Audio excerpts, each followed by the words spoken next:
We're back at Protector Circle for phase 2 of this landscape overhaul, makeover, renovation. We've got irrigation coming down this side just to be able to green it up a bit. Irrigation along the hillside. The blue flags, yellow flags are lighting fixtures, mostly little tikis along the staircase and walkways. Red paint is Siloam stone, so matching the staircase stones. Orange paint, big circles, are boulders and generally outlining the water feature, which I think can flow from here as long as we don't scrape a bunch of snow into it. If we can set up orange stakes in the wintertime around all of this and get all the snow pushed off this way, we will be golden. A little bit of grit won't hurt, but I figure we'll have a bridge stone here with a little staircase, 1, 2, 3, 4 stairs to the bridge. Build a deck staircase onto this with a little gate here that can swing open. Probably not the whole gate, but rebuild the railing here. A little staircase down to the bridge stone landing, and this boulder, all the boulders on site can get incorporated into the water feature. Staircase coming down this way along the water feature. Most of the pairs of boulders will be little cascades into pools and rushes of water in the flatter spaces. Some of the stairs may turn into little landing areas, which is kind of nice at high altitude. It's like little stopping points, and that's where we can add some intrigue to the water feature. Lighting, pools, cascades. Lagoon here. 2 to 3 foot deep pond. Maybe we bring it out here, just because otherwise this area needs to be garden, and add one more little spray head just to cover that, which might be nice.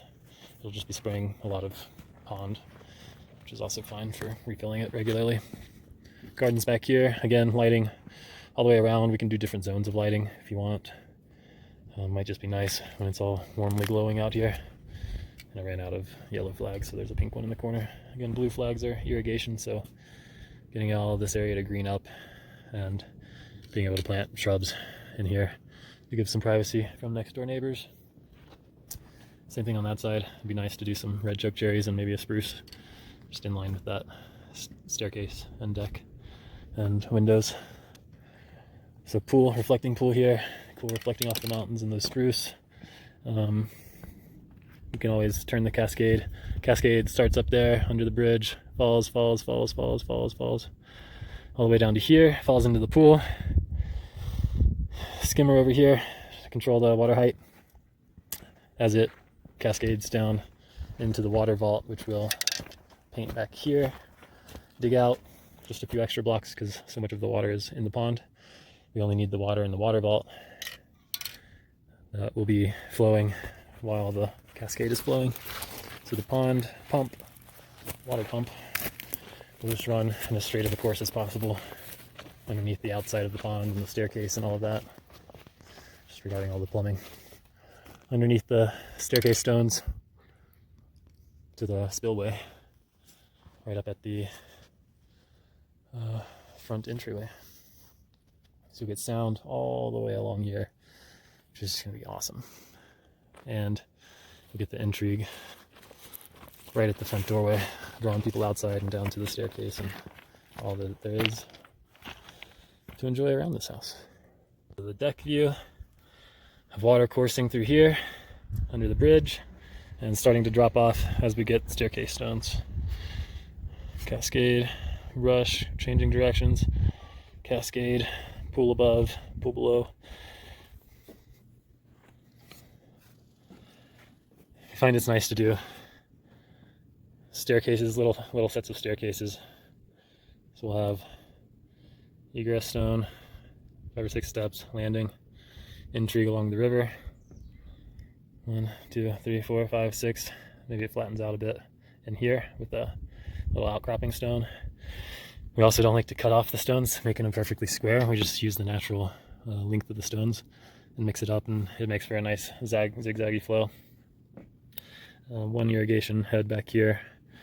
We can change up some of this cobble, add in some boulders over here to naturalize and make it look like we built the staircase into the existing springs. You know, like this is a natural moat of springs that they didn't want to disturb or cap, what have you, around the house. And so now it flows into a little spring pond down there, right next to the fire pit area. And you guys are just gonna want to set up hammocks in all these trees because it's so relaxing with that sound of the rushing water.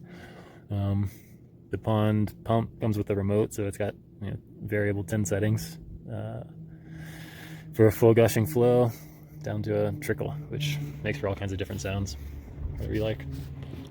I think the going all the way around the patio with the lighting every 6 to 8 feet or so, it's going to be the way to just make it really inviting, warm and inviting out here.